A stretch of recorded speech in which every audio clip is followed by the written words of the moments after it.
현미예수님, 한 주간 잘 지내셨죠? 댓글 나눔 함께 하겠습니다. 성부와 성자와 성령의 이름으로 아멘. 이렇게 정말 시원한 데 가고 싶어요. 네. 그래서 갈 날이 있겠죠? 정말, 네. 댓글 나눔 하고 가는 거로 하겠습니다. 영국 강보르, 네. 99마리 양을 광야에 놔둔 채 그 의미를 이제 새롭게 깨달았다라는 말씀이고요. 제가 요즘 묵상하는 내용 중에 아무리 생각해도 잘 모르는 게 있어서 저 자신도 예수님의 뜻대로 살아가는 것이 쉽지 않은데 자기 자신으로 꽉 차 있는 다른 자매님들을 주님께 순종할 수 있도록 하려면 어떻게 해야 할까요? 요즘 한 자매님하고 자주 만나서 별거 아닌 이야기들을 하며 좀 친해져서 언니 동생하며 잘 지내고 있습니다. 그런데 그 자매님은 미사에는 참여하지만 신앙에 대해서는 별 관심이 없는 것 같아서 많이 안타까운데 어떻게 해야 될지 모르겠습니다. 제가 먼저 신앙 이야기를 하면 불편해할까 망설여지네요. 아직은 신뢰가 부족한 걸까요? 지금 우선 친교에만 집중해야 할까요? 네. 하지만 친교에도 신앙이 빠져있는 한 한계가 있는 게 같아서요. 예수님은 이렇게 말씀을 하셨죠. 하느님, 저들을 거룩하게 하기 위해서 저 자신을 거룩하게 합니다. 신앙 이야기가 음식이라고 치면 회라고 치면 그 사람은 회를 먹어본 적이 없죠. 그런데 회에 대해서 먹고 싶을 때까지 내가 맛있게 먹는 것을 보여준다면 이제 언젠가 그것에 대해서 관심이 생길 수 있겠죠. 예수님께서 복음을 전하실 때 먼저 기적을 행하신 다음에 사람들이 막 이렇게 할 때 또 이렇게 말씀을 하시죠. 그렇지 않았다면 기적도 별로 하시지 않으셨을 것 같아요. 그 기적을 행하시는 것 자체가 이미 거룩한 상태가 되신 거고, 그 30살 이전에는 복음을 전하시고 이제 그러시질 않으셨죠. 준비하신 거죠, 본인이. 더 거룩해지시기 위해서.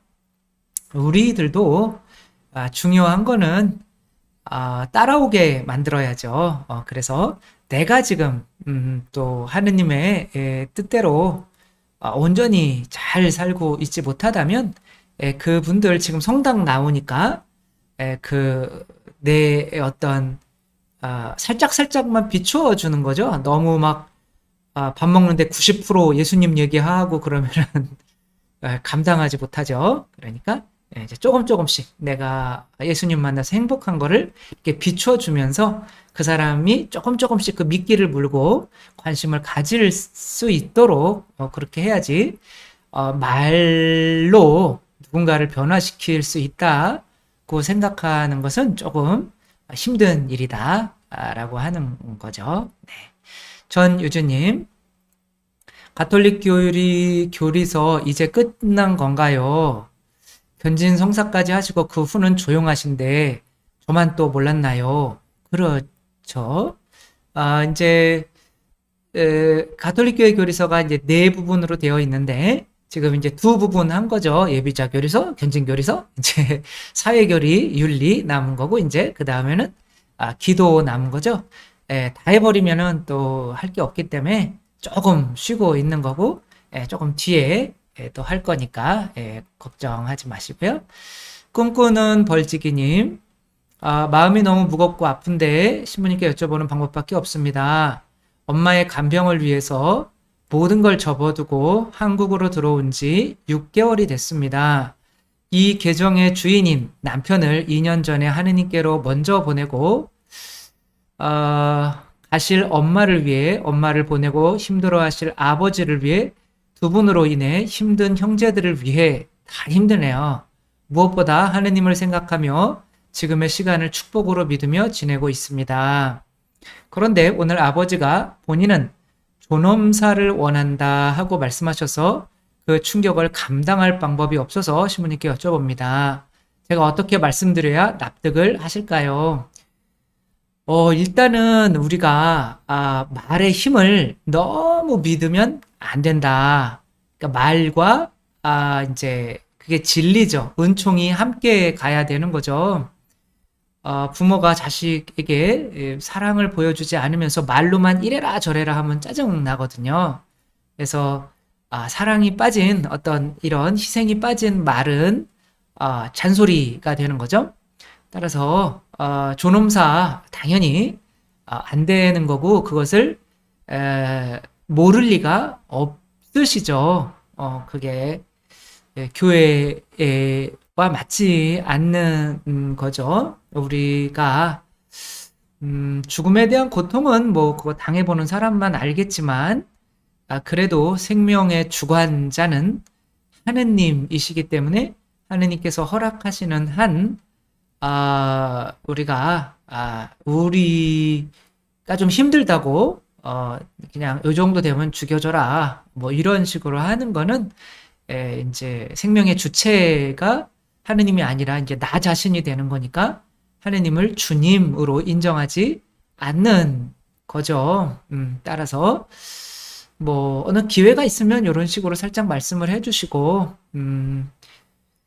이제 조금씩 말씀을 드려야죠. 뭐 네. 너무 충격받지 마시고 아마 그렇게 또 생각하신 이유가 있겠죠. 제가 어떻게 말씀을 드려야 납득을 할까요? 존엄한 죽음은 없다. 우리 죽음이 존엄할 수 있죠. 우리 모두는 하느님의 뜻대로 살다 가는 것이다. 죽음의 존엄이라는 단어를 끼워 넣는 것은 인간의 오만함이다. 뭐 다 같은 말이지만 이제 죽기 직전에 이렇게 고생하시는 분들을 보고 이제 그렇게 말씀을 하실 수는 있는데 기도하시고 이게 이제 은총이죠. 그 기도하셨으면 위에 분처럼 저분이 나의 말에 관심을 가지는지 안 가지는지 어느 정도는 우리가 체크해 볼 수가 있잖아요. 그래서 그만큼씩만 조금씩 주시는 거예요. 구약에 하느님께서 조금씩 계시를 하셨다고 그래요. 자연적인 어떤 계시가 있고 또 예언자들을 위해서 조금 계시를 하시다가 예수님 때 이제 드디어 그 사람들이 눈이 조금 빛에 적응이 됐을 때 빛 자체이신 예수님이 세상에 오신 거죠. 우리도 내가 어떤 진리를 완벽한 진리를 누구에게 이야기한다고 그 사람이 그 진리를 쉽게 받아들일 그 진리 자체가 그냥 예수님처럼 완벽하면 쉽게 받아들일 거다? 그렇지 않다는 거, 감당하지 못한다는 거. 그래서 내가 조금씩 보여줘야 된다는 거 굉장히 오랜 시간이 걸리겠죠. 그래서 사람을 말로 바꾸는 거는 너무 어렵다. 그리고 그 사람에 맞게 조금씩 보여줘야 된다. 그렇게 해서 이제 설득해 나가시면 되겠죠. 그리고 당연히 거기에 기도가 함께 해야겠죠. 착한 로즈마리님, 그래도 부담 없이 가격을 하사시 가격을 읽어보려고 했는데 가격이 근데 너무 그래도 어느 정도 장사가 돼야 할 수가 있지. 그래서 빌려보게 됩니다.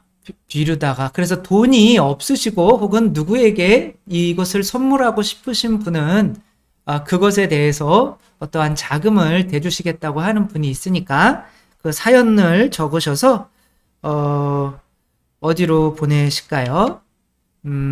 여기로 그 하사시예요. 하사시 H-A 하사시 근데 이게 Y예요. Y I는 있더라고요. 달팽이 골뱅이 네이버.com 네이버.com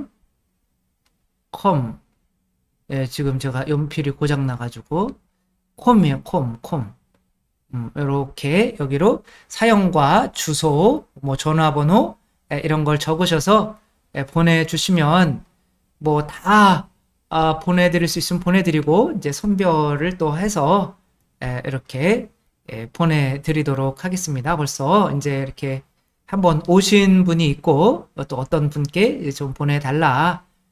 이제 신부님 되고 싶은 마음이 좀 있는데, 그분께서 이제 들어가시기 전에 이거를 읽고 들어갔으면 좋겠다. 이렇게 보내주셔서, 그분을 위해서 또 좀 준비하고 있고, 그러니까요. 네, 그렇게 사연을 하사시 hasasy 골뱅이 네이버.com으로 보내주시면 감사하겠습니다. 피스러브님, 신부님 이계성이라는 분에 대해서 아시나요? 저도 이렇게 한번 그거를 본 적이 있어요. 근데 이게 조금 보다가 우리 나자로 추기경님에 대해서 굉장히 비판적으로 이렇게 쓰시고, 당연히 또 우리 이용훈 주교님, 주교의 의장이신 분에 대해서 굉장히 심각하게 쓰시고, 이건 뭐 당연히 신앙인이라기보다는 정치인이신 거죠. 그러니까 정치를 교회보다 높게 보는 거죠. 우리는 하나이고 거룩하고 보편되고 사도로부터 이오는 교회를 믿는 건데, 당연히 교회는 교황님과 사도단, 주교님들의 어떤 그런 거죠. 그래서 주교님들이 혹은 추기경님이 그 교회에 떠나지 않으셨는데 그분들에 대해서 그렇게 욕을 하시는 분이시라면 당연히 아무리 성당 나와서 성체를 영하시더라도 구원에 문제가 있을 수밖에 없다. 왜? 교회를 믿지 않았기 때문에 그런 거죠. 우리가 고백하는 미사 때 고백하는 신경, 하느님 아버지 믿고 삼위일체 하느님 믿고 그 다음에 또 교회를 믿고 이 네 가지는 구원에 직결되는 문제예요. 그것에 대해서 자기 정치적 소감과 다르다고 주교님에 대해서 그런 식으로 하는 분 거는 그거는 뭐 그걸 또 들으시는 분도 사실은 조금 정치적인 분이시라고 볼 수가 있는 거죠.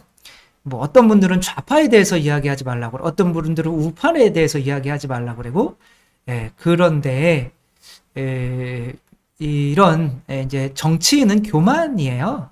거의. 그러니까 그런 정치로 교회를 까시는 분의 것은 들을 가치가 없다라고 하는 거 이제 확실히 말씀을 드립니다. 박을례님, 신부님, 초등생인 아이가 복사단에서 왕따 당한 사연 듣고 눈물이 났습니다. 제 아들이 왕따 당하면서 복사한 사실을 얼마 전에 알았습니다. 지금 39살인데 아들이요? 왜 성당에 가지 않느냐고 물었더니 이제야 속마음을 말했습니다. 엄마 아빠가 장애인이었고, 그러니까 당신이 장애인이신 것 같아요. 가난했고 성당 가까이 산다는 이유로 새벽미사 복사를 주로 시켰습니다. 한 번도 깨워주지 않았었고 같이 가주지도 못했습니다. 복사 담당했던 수녀님께서 부모님들 욕심 때문에 아무나 복사시키려 한다고 하시던 말이 지금 떠올라서 그때 바로 그만두게 할 걸 아이에게 정말 미안한 마음이 듭니다. 성당을 생각하면 상처가 떠오른다는 아들 말이 아프게 다가옵니다. 그게요, 성당에서 행복을 배워가야 되는데 상처를 입히는 이런 상황에서 교회가 잘 될 수가 없죠. 그렇죠? 지금은 저녁엔 저랑 같이 감사기도 하고 있습니다. 그 상처를 어떻게 치유받게 할 수 있을까요? 장애인, 저의 탓이었던 것 같아서 아들에게 성당 가자고도 못하고 있습니다. 네, 장애인이시라고 해서 일부러 자녀의 교육을 위해서 아무것도 안 하시고 게으름 피시고 그런 게 아니잖아요. 그쵸? 그런데 장애인이시면서 어떻게 보면 더 노력을 하셨는데 내 탓이라 아무것도 못하겠다? 그것도 그렇게 하실 필요가 없는 것 같아요. 당당하실 필요가 있죠. 나도 최선을 다했고, 물론 최선을 다했지만 부족한 면이 당연히 있었겠죠. 그렇지만 나도 최선을 다했고 지금 그렇게 했음으로써 당당히 해야 될 말은 할 수는 있지만 지금 거의 40살에 가까운 자녀에게 또 뭐 그렇게 말을 많이 할 수 있겠어요. 본인이 알아서 가야죠. 그런데 감사기도 같이 한다는 건 너무나 좋은 거고, 과거의 기억이 이제 감사가 되면 과거의 상처가 치유가 된 거죠. 어머니 아버지가 장애인이셨다. 그게 굉장히 옛날에 힘들고 그것 때문에 왕따 당하고 그것 때문에 상처받았다. 그런데 나는 지금 어머니 아버지가 그 장애를 가지신 이 상태에서 나를 키워주신 것에 대해서 너무나 감사하다라고 하면 그 상처가 치유가 되는 거죠. 뭐든지 감사로 이끌어 주시려고 노력을 이렇게 하면 되는데 굉장히 잘하시고 있는 거고 별거 없죠 뭐 그쵸? 기도 희생 해주는 것밖에 없죠. 기도 희생 그것에 가치는 반드시 있으니까 지치지 마시고 그 아우구스티노스를 위해서 그 회개를 위해서 어머니가 무릎에 굳은 살이 1cm씩 박히실 정도로 그 아들의 회개 불가능할 것만 같았던 그 아들을 위해서 그렇게 기도를 하셔서 그 응답을 받았던 것처럼 우리들도 기도의 힘을 믿어야겠습니다. 송영옥님, 봉헌을 위한 33일 기도를 해야 된다고 제가 그랬나 봐요. 그리고 7일째 봉헌 기도 때문에 질문이 생겼습니다. 신부님은 에사오를 예수님으로 말씀하셔서 이해하기 쉬웠는데 봉헌 기도 7번째는 세속 정신을 끊어낼 때 비유로 들어간 것인지 성경 해석도 저렇게 교회에서 하는 것인지요. 헛갈리면 안 되겠죠. 헛갈려도 되죠. 성경 말씀은 다시 말씀드리지만 귀에 걸면 귀걸이, 코에 걸면 코걸이. 성경 말씀은 내가 가지고 있는 교리를 전달하려고 하는 도구예요.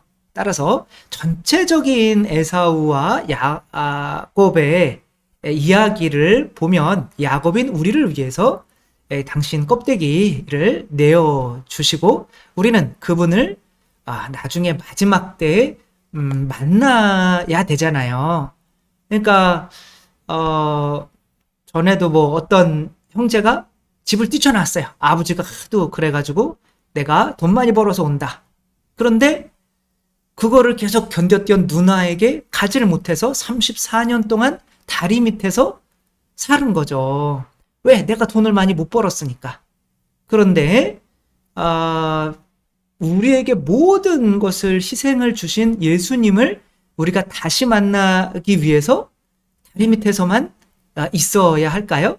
그러니까 여기에서 정말 노력하지 않으면 야곱이 에사우를 보기가 너무 힘들어 했듯이 우리 또한 한 예수님을 정말 보는 게 저는 지금도 여기 조원동 성당이 뒤에서 이렇게 입당을 하는데 너무 멀어요. 제가 다리가 짧잖아요. 그러니까 막 종종 걸음으로 이렇게 오는데 지금 한 20일 정도 된 것 같은데 이게 들어갈 때마다 떨려요.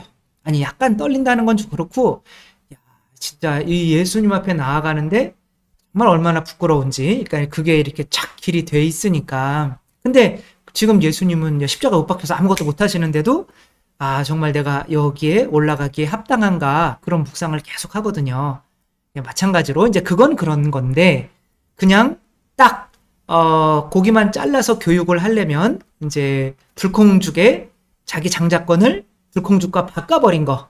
자, 요것만 가지고 우리가 누군가를 교육한다고 하면 보세요. 내가 하느님 나라의 장자권을 가늠을 한다. 그 짧은 그 쾌락을 위해서 내가 하느님 나라의 영원한 상속권을 포기했던 이런 것을 좀 보세요. 이렇게 에사우처럼 해서는 안 됩니다. 라고 당연히 설명을 하겠죠.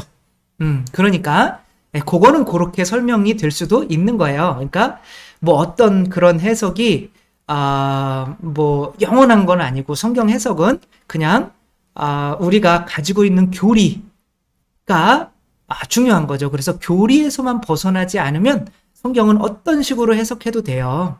그러니까 뭐 이스라엘 백성이 홍해를 건넌다. 그런 것을 그냥 홍해를 건너고 이스라엘 백성 우리가 뭐 이렇게 파라오로부터 탈출을 시켜주는데 하느님께서 이만큼 우리와 함께 하신다라고 할 수도 있겠지만 세례라는 교리를 안 바오로는 자 그것은 세례랑 똑같네 라는 게 보이는 거죠. 그럼 그것으로 그냥 해석을 해줄 수가 있는 거죠. 왜 그러냐? 몰라요. 그냥 그렇게 보이는 거예요. 그리고 바위에서 흘러나온 물, 근데 그 물은 성령님이고 바위는 예수님이고 위에서 떨어지는 말씀은 성체고 만나는 뭐 이런 해석들이 이제 가능하게 되는 거죠. 근데 이제 왜 그러냐? 그럼 몰라요. 그냥 그렇게 보이는 거예요. 교리가 그러니까. 그러나 성체 성사를 안 믿는다? 당연히 만나가 성체로 보일 수는 없겠죠. 네, 아무튼 뭐 그렇게 되는 거니까 그런 식으로 해도 괜찮은 거다라고 이렇게 보시면 되겠습니다. 비행기 모드로 바꿨고요.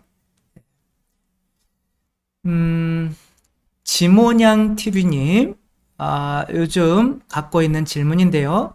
신부님들은 한 본당에서 5년 정도 계시면 다른 곳으로 발령을 받나요? 그렇죠. 이제 그것보다 좀 더 적게 계시는 분들도 있고, 저는 5년은 있을 것 같다고 이렇게 이야기를 하는 거를 추경님이 좀 보아주셨으면 얼마나 좋을까 이제 그런 생각을 하는 거죠. 만약 제가 그렇게 5년쯤마다 다른 곳으로 가야 한다면 굉장히 매정해질 것 같아요. 저는 좀 달라요. 큰 에너지를 쏟고 또 다른 곳으로 가면 굉장히 허무하고 허탈해질 수도 있을 것 같아요. 그렇죠. 근데 매정해질 필요까지 있을까? 는 거죠. 하나님께서 맺어 주신 것이 어떻게 보면 이제 자녀라고 생각하면 5년 동안 자녀를 키워서 또 다른 뭐 시집 보낸다고 생각하고 결혼시킨다고 생각하고 그렇다고 이제 다른 집에서 이제 살지만 매정하게 이제 우리 집에 오는 건 아니야. 그쪽에 네 뼈를 묻어라. 뭐 이런 식으로 하는 것이 정상인지. 그래서 저는 지금도 여기 왔지만 오산성당에 계셨던 분들도 지금도 계속 만나고 있어요. 지금 오산성당에 계신 신부님께 죄송하지만 꼭 하나님께서 맺어주신 관계들이 그렇게 쉽게 그런 관계는 좀 아닌 것 같아요. 여기서는 여기 신자들을 위해서 막 애정을 쏟고 딱 끊고 다른 분당으로 가면 다른 분당에 그게 관계인가요? 정말 5년이라고 하는 그 시간이 얼마나 하나님께서 주신 소중한 시간이고 소중한 인연이고 그런 건데 그렇게 해서 만났던 사람들을 이제 다른 곳으로 가서 딱 끊는다? 저는 그건 좀 아닌 것 같아서 제가 또 이렇게 본당을 떠날 때 항상 이렇게 얘기해요. 여러분들은 이제 새로운 신부님을 이제 맞이하는 거니까 그 신부님과 잘 살며 저한테도 오세요. 이렇게 이야기를 해요. 좀 이상하죠, 그쵸? 그래서 이런 거를 또 싫어하는 신부님도 계시겠지만, 그리고 또 저희가 떠난 신부님이 있으면, 또 우리 사목회분들한테 빨리 그 신부님한테 가서, 그 신부님 영명주일도 이렇게 같이 하시고, 그 신부님도 계속, 이렇게 배우고, 이렇게 같이 관계가 이어지는 거지, 그렇게 딱딱 끊는 게, 관계인가, 싶은 거죠. 그죠? 그래서 12사도가 이제 뿔뿔이 헤어져야 됐을 때가 있잖아요. 그러면은 뿔뿔이 헤어졌으니까 이제 각자 교회를 맡아고 해야 되니까 그렇지 않잖아요. 바오로 사도도 다른 곳에 가서 코린토에 가서 아니면 칼라티아에 가서 코린토인들에게 편지를 보낸다든지 뭐 이런 식이거든요. 계속 내 형제로 남아 있는 거죠. 그러니까 매정하게 딱딱 끊는 거는 저는 조금 아니지 않나 그런 생각을 하고요. 늘 세로이님, 신부님 주님의 기도 마칠 때 반복적으로 기도문을 외우는 건가요? 한 구절씩 텀을 두고 묵상하는 건가요? 일단은 나의 영성의 수준에 따라서 바치면 되는 거죠. 따라서 그냥 우리가 기본적으로 하늘에 계신 우리 아버지 조금 텀 두는 게 좋아요. 그 다음에 속으로 아멘, 하느님의 아버지, 아멘, 아버지의 이름이 거룩히 빛나시며 아멘. 하나님 우리 아버지를 이렇게 하면 그러게 내가 여러분들에게 이런 말씀을 하는 것은 이렇게 하면 안 되고 저렇게 그렇게 하면 이거는 여러분들이 날 놀리나 그럴 거 아니에요, 그렇죠? 기도는 대화인데 알아듣게 해야 되는데 내가 이해하지 못하는 거를 알아듣게 이야기할 수는 없는 거죠. 먼저 내가 이해를 해야죠. 그래서 하늘에 계신 우리 아버지, 하느님의 아버지시구나. 아버지의 이름이 거룩히 빛나시며 내 이름을 위해서 살지 말고 아버지의 영광을 위해서 살아야지. 아버지의 나라가 오시며 성령으로 이루어지는 그 나라를 바라야지. 돈 많이 버는 즐거운 나라, 성령으로 이루어지는 기쁨과 그 평화와 의로움, 그 다음에 아버지의 뜻이 하늘에서 내 뜻이 아니라 이제 오늘은 정말 아버지 뜻대로 살아야지. 그런 텀 두면서 그런 묵상을 잠깐 하면 되는 거고, 저 같은 경우 하늘에 계신 우리 아버지 하면서 그 묵상을 숨을 쉬면서 한 70번 정도 숨을 쉬면서 그 아버지에 이렇게 잠겨 있는 거죠. 전 나름대로는 그게 이제 관상의 초기라고 생각을 하는데, 뭐 그렇게 이렇게 하셔도 되는 거고요. 내가 이제 좋은 대로 하시면 되는 거죠. 상황에 따라서. 마리아님, 개신교에서 말하는 11조와 천주교에서 말하는 11조가 같은 의미죠. 뭐 11조는 똑같은 거죠. 왜냐하면 제가 아는 자매님이 지금 우울증으로 치료 중인데 그 이유가 동생 때문입니다. 그 동생이 부모님의 유산을 몽땅 빼앗고 혼자 독차지해서 오갈 데 없는 자매님을 쫓아내서 그 충격으로 돌아가시기 전 모두 있는 자리에서 말로 유언을 남기셨는데도 돌아가시고 나니까 파렴치하게 나왔나 봐요. 그런데 그 동생 부부가 개신교 장로라고 해요. 그렇다면 11조도 할 텐데요. 그렇겠죠, 그쵸? 이 자매님께 들어보면 돈에 대한 집착이 가관이더라고요. 그러니까 11조를 한다. 내가 부모님께 1년 동안 받은 용돈에서 어느 정도 좀 떼서 부모님 허리띠를 이렇게 사드렸다, 선물로 생일날. 근데 요걸 사주면 용돈 올려주겠지? 라고 하는 거는 진정한 선물이 아닌 거죠. 11조라고 하는 거는 그게 이제 카인의 11조인 거죠. 카인은 이게 이렇게 하면은 부자가 만들어 주니까 이거 봉헌을 해야지, 뭐 이런 거는 아닌 거죠. 그분은 11조를 하더라도 실제로는 11조를 단 한 번도 하신 게 아닌 거죠. 그리고 그 자매님도 사실 돈에 대한 욕심이 있으니까 그 동생이 그러는 거 보고 우울증 걸리는 거죠. 내가 아무튼 돈 좋아하는 마음을 다 하느님 거니까, 어차피 하느님 거니까 11조를 바치는데, 그래 어차피 하느님 거지 뭐 내게 아닌 거를 빼앗겼어요. 내가 이제 어떤 심부름을 하는 거죠. 100만 원 이렇게 가지고 이제 내가 아이가 이제 100만 원을 누구를 갖다 줘라 이렇게 가는데, 이만큼 덩치 큰 사람이 빼앗았어, 이 100만 원. 야, 내놔. 근데 얘는 꼬마 아이라 어쩔 수가 없어요. 그래가지고 100만 원을 뺏겼어요. 그리고 엉엉 울고 있는데 이제 주인이 왔어요. 그래서 엉엉 울고 있는 거는 하느님의 일을 제대로 못했지만, 하느님은 어때요? 그 100만 원 아무것도 아니요. 그리고 울지 마, 괜찮아, 아주 고생했어 라고 이렇게 위로를 해주겠죠.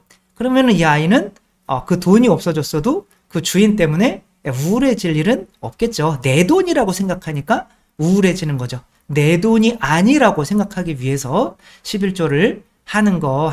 에덴 동산에서 나머지 모든 에덴에 있는 것들이 다 하느님 거다, 다 빼앗겨도 내게 아니라 하느님 거 빼앗기는 거고, 하느님이 언제든 다시 채워줄 수 있는 거다. 그래서 우울증 안 걸리려고 11조를 하셔야지. 그것을 통해서 돈에 대한 욕심이 줄어들지 않는다면, 그것 때문에 돈이 있고 없고에 따라서 감정이 막 좌지우지되고 한다면 11조를 잘못 바치고 있는 거고, 실제로는 바친 게 아니라는 거 생각하면 이제 올바른 마음으로 내 것은 모두 당신 것입니다. 그런 마음으로 이렇게 바칠 수 있도록 이끌어 주시면 좋을 것 같고요. 최명희님, 저희가 어떻게 섬겨야 하는지 구체적으로 알려주시고 가야 할 길이 어딘지 알려주셔서 감사합니다. 잘 들어주셔서 저도 감사하고요. 자녀에 대한 생각이 바뀌었습니다. 큰아들 때문에 엄청 힘들었는데 이제 주님께 맡기고 내버려준다, 이렇게 놓아주는 거죠. 이제 하느님 겁니다. 그게 11조거든요. 물론 아직 제가 부족하지만 두 번째 11조에 대한 게 바뀌었습니다. 11조의 의미를 알게 되면서, 그러니까 11조를 내게 되면 자녀들도 이제 하느님께 맡기게 되고, 그러면 내가 무언가 하려고 하는 것보다 하느님께서 더 이렇게 잘해 주신다는 거, 이렇게 아주 좋은 경험 해주셔서 감사하고요. 영곡, 강보르, 네. 신부님 본당에 여러 종류의 신자분이 계시잖아요. 어떤 종류가 계실까요? 돈과 권력 좋아하고 의수되기 좋아하는 분들이 반드시 있을 텐데 이분들에게 물리지 않기 위해서 가까이 하지 않으신다면 본당 공동체 일치는 어떻게 될까요? 제가 사제로서 어떻게 그런 분들과 가까이 하지 않을 수 있겠어요? 사제는 부모잖아요. 그쵸? 엄마고 아버지고, 그런데 자식이 조금 돈 더 좋아한다고, 이제 함께 있으면서, 예수님이 가려주다. 12명 중에 한 명이잖아요. 그렇지만 그 안에서 회개시키려고 노력했던 것처럼, 당연히 그들을 품고 저는 같이 가야 되는데, 어떤 분이 만약에 그렇게 품고 가면서 이 사람이 미워질 것 같다? 나는 그러면은 원래 그래야 되는데 사제들은 이 사람이 미워질 것 같다? 그러면 그거는 내 영혼 구원의 문제가 생기는 거기 때문에 그 사람을 약간은 조금 그때서는 떨어뜨려 놓아야 하는데 저는 뭐 아직까지 뭐 그 정도로 미워질 정도로 그런 분들을 아직까지는 잘 만나보지를 못해서 그냥 이렇게 함께 하는 거죠. 그리고 저도 사실 돈 좋아하고 저도 부족하고 하기 때문에 같이 성숙해 간다는 의미로 가는 거죠. 이렇게 가리거나 저는 이제 그러지는 않는다. 로렌의 성가 반주님, 요새는 복음 말씀을 듣고 있지만 댓글로는 두 번째입니다. 얼마 전부터 온라인상에서 사람들과 묵상 나누기를 하는데요. 제가 성경에 대한 이해가 부족하다는 것을 깨달았습니다. 윤리적 해석을 자꾸 하려는 저를 발견하고 제가 묵상한 것에 다른 사람들이 영향을 받는다는 것을 알게 됐습니다. 인터넷만 검색을 해도 신부님이나 수녀님들의 좋은 묵상글이 넘치는데 부족한 저희들이 지도자가 없이 나누는 묵상이 서로에게 어떤 도움이 될지 모르겠어서 신부님께 여쭙니다. 부족해도 신부님 묵상을 참조하며 하는 게 좋을까요? 묵상은 본인이 하는 거예요. 그래서 내가 하느님의 말씀을 듣고 그것을 나누는 거를 통해서 그 말씀이 나를 변화시켜요. 그러니까 저가 묵상한 거는 저를 변화시키는 거고, 물론 이제 그것을 또 깨닫고 누군가에게 전해주면서 또 본인이 변화될 수는 있지만, 묵상은 하느님께서 그 말씀을 통해서 나에게 해주시려고 하는 것을 깨닫는 시간이지, 나에게 쓴 연애편지란 말이에요. 나에게 쓴 연애편지인데 그 연애편지를 본인의 식대로, 저도 마찬가지고 다른 분들도 마찬가지고 본인의 식대로 해석한 묵상한 그것을 내 거에 적용시키면은 그건 묵상이 아닌 거죠. 그냥 배우는 거죠. 따라서 지금 아무리 묵상을 해도 사이비에 왜 빠지는가? 그러니까 아무리 묵상을 해봐야 가톨릭 교회 안에 있으면 교리에서 안 벗어나요. 걱정하지 마시고 그 말씀을 통해서 분명히 지금 나에게 해주시려고 하는 그런 말씀이 있고 그거를 깨달으면 정말 기쁘고 깜짝 놀래요. 그거를 전하는 거예요. 그러면 내가 그 말씀으로 변화돼요. 그러니까 그 나의 묵상을 이렇게 해보시기 바라고요. 김스 음악 앨범님, 어떤 분이 이제 저의 강론 중에 다음과 같은 어떤 불만이 있으셨나 봐요. 어떤 다른 면인 거죠. 그냥 그런 분이랑은 이제 친하게 지내지 마시고요. 하늘나라 열쇠가 두 개인 것은 누가 두 개라고 사도 베드로 사도 혼자가 아니라 여러 사람에게 죄를 용서하는 권한을 주신 것을 의미한다고.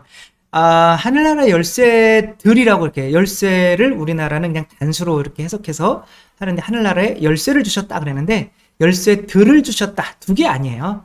그냥 뭐 저는 그냥 농담식으로 그냥 보조키까지 두 개다 뭐 이렇게 했는데 근데 이제 어쨌거나 베드로에게 그 열쇠를 주고 그게 죄를 용서하는 권한이잖아요. 근데 그 죄를 용서하는 권한이 하늘에서 맺고 이제 땅에서 맺고 푸는 이제 여기서 죄를 용서해 줘야 천당 가는 거죠. 왜? 천당에서 죄 때문에 떨어졌기 때문에. 그러니까 그게 하늘나라의 영세죠. 고해성사, 성체성사 이런 권한이 바로 교회에 주어진 것을 하늘나라의 열쇠라고 보시면 되는 거고요. 근데 그분이 이렇게 말씀을 하셨나 봐요. 교황 문장의 열쇠 2개는 하늘나라 열쇠와 지상의 열쇠 2개 아니라니까요. 하늘에서도 풀고 땅에서도 푸는 열쇠라고 해석할 수 있는지요? 아니라고 전해주세요. 이 열쇠는 네가 땅에서 매면 하늘에도 매일 것이고 네가 땅에서 풀면 하늘에도 풀릴 것이다. 이렇게 말씀을 하셨지, 네가 풀면 나도 풀어주고 내가 말해주고 그런 게 아니에요. 하늘나라 열쇠는 땅에서 쓰는 거다. 그리고 그것들은 다른 성령을 받아라. 이게 하늘나라 열쇠가 성령이에요. 이제 누구의 죄든지 너희가 용서하면 용서받을 것이고, 그러니까 이제 베드로에게 모일 수 있도록 그렇게 예수님께서 베드로에게 주시고 그 권한을 다른 사도들에게 쓸 수 있도록 해주신 거죠. 그래야 교회가 하나가 되니까. 2번, 베드로 사도의 스승님은 살아계신 하느님의 아들님 그리스도이십니다 라고 고백하고 하늘나라 열쇠를 받지요. 지금에 와서는 무식한 어부가 그런 고백을 했을 리가 없다고 보고 있다고 말씀하시는데, 그거는 이제 예수님 말씀을 하시죠. 그거는 네 살과 피에서 나온 말이 아니라 아버지께서 너에게 알려주신 거다. 그러니까 당연히 믿음이라고 하는 거는 성령의 열쇠인 거죠. 그래서 성령께서 이끌어 고백할 수도 있지 않나요? 당연히 성령께서 고백하게 해주신 거죠. 같은 차원에서 베드로 서간을 직접 썼을 리가 없다고 보인다는 말씀도 하시네요. 뭐예요 이게? 베드로, 아니 그냥 있는 그대로 베드로 서간이면 그냥 베드로가 썼다. 내가 볼 땐 그거 아닌 것 같은데, 그래서 어쩌라는 거예요. 교회가, 그러면 지금까지 그거를 베드로가 쓴 거로 믿어온 교회가 바보라는 소리잖아요. 그리고, 베드로가 안 썼어도 베드로가 썼다고 그렇게 교회가 믿어왔다면 그래도 되기 때문에 그렇게 믿어온 거예요. 굳이 성경에 있는 것을 바꾸려고 하지 말라고, 그렇게 좀 꼭 전해 주시고요. 성경을 왜 바꿔요? 베드로 서가 아니면 베드로가 쓴 거죠. 그렇죠? 나 베드로가 뭐 이렇게 나오면은 나 바오로가. 그런데 이건 바오로 서간이 아니에요. 필체가 틀려요. 바오로 서간이랬잖아요. 뭘 그렇게. 그러면 바오로 서간이라고 보고 교회에서 그동안 해왔다면 이게 먼저 교회에 순종하는 마음이 있어야 돼요. 아담과 하와가, 그게 무슨 뱀이 아담과 하와가 거기 왜 있어? 뱀이 어떻게 말을 하고, 혓바닥이 그런데 낼름낼름 하는데 그게 어떻게 가나다를 할 수 있냐고. 했대잖아요. 그냥 그렇게 보면 된다고요. 무리를 걸었다고요. 부활하셨다. 그냥 그러면 그렇게 보면 된다는 거예요. 그동안 그렇게 보아왔는데 문제가 없다면 그렇게 보면 되는 거고, 자꾸 성경을 이렇게 조금씩 바꾸려고 하는 거는 내 생각이 더 옳고 내가 교회보다 더 똑똑하고 혹은 나 자신을 그 말씀을 통해서 어느 정도 정당화하고 싶은 마음이 있기 때문에 그런 거죠. 그래서 이제 해석이라고 하는 것들은 내가 말씀보다 높은 위치에 있다. 해석이라고 하는 거는 뭐냐면 시체를 해부하는 거랑 같은 거예요. 여기가 뇌구나. 이거는 시체보다 내가 의사하고 살아있는 사람 더 높이 있다는 거잖아요. 말씀은 믿고 순종하는 거지 그렇게 해석해서 바꿔내는 게 아니라는 거 말씀을 해주시고요. 그리고 그 베드로가 성령으로 그 신앙을 고백하는 것과 하느님의 열쇠는 달라요. 그 은총, 성령의 은총은 도움의 은총과 생명의 은총으로 나눌 수 있어요. 그러니까 하느님의 나라는 그 열쇠는 생명의 은총이에요. 생명을 주는 거. 그리고 그 믿음을 고백하는 거는 도움의 은총이고, 성모님께서 저는 주님의 종입니다. 그 믿음을 고백하는 거, 그 믿음은 도움의 은총이고, 그 성령으로 예수님이 잉태되는 거는 생명의 은총이에요. 그러니까 그게 하느님의 열쇠로 같다고 생각하시면 안 돼요. 요한복음에서 그 거울은 산 위에 지어져 있었는데 그들은 예수님을 그 벼랑까지 끌고 가 거기에서 떨어뜨리려고 하였다. 대목이 나오지요. 그럴 리가 없다. 설마 벼랑에서 밀려고 했겠느냐? 아주 성경을 본인이 쓰시라고 이렇게 말씀을 해주시던가, 아니면 이런 바닷가에 가셔서 그냥 조금 편안히 이렇게 좀 쉬시고 오셔라 이렇게 말씀을 해주시는 편이, 성경을 바꾸면 안 돼요. 베드로 위에 교회를 세우셨다는데 개신교에서는 그러면 교황님이 되잖아요. 그러면 안 되잖아요. 베드로의 믿음 위에 세우셨다. 그 믿음을 붙여요. 믿음 이런 거. 아니 왜 성경을 그리고 이거는 내 살이다. 이건 내 피라. 그러는데 아니다. 말씀이 살이고 말씀이 피고 왜 바꿔요? 네, 예수님이 그냥 빵과 포도주를 당신의 살과 피라고 했는데 언제 말씀이라고 했어요? 그렇죠? 죄를 용서하는 권한을 성령을 받아라. 죄를 용서하는 권한을 줬다는데 왜 안 줬다고 그래요? 성경을 있는 그대로 받아들이려고 이렇게 노력을 하시고, 그 묵상이라고 하는 거는 그 있는 그대로 받아들여서 우리가 배운 교리를 먼저 알아서 그 교리를 통해서 그 말씀을 통해서 또 나에게 해주시려고 하시는 것이 무엇인지를 이렇게 하는 게 바로 묵상인 거죠. 그거를 새로운 해석을 해내는 게 아니에요. 해석은 이미 다 돼 있어요. 그러니까 아무튼 바람 좀 쐬고 오시라고 해주시고요. 또 한 주간도 시원하게 잘 지내시기 바랍니다. 주님께서 여러분과 함께 전능하신 천주 성부와 성자와 성령께서는 여기 모인 모든 이에게 축복을 내리시어 길이 머물게 하소서. 주님과 함께 가서 복음을 전합시다. 하느님 감사합니다. 성부와 성자와 성령의 이름으로 아멘. 감사합니다. 사랑합니다.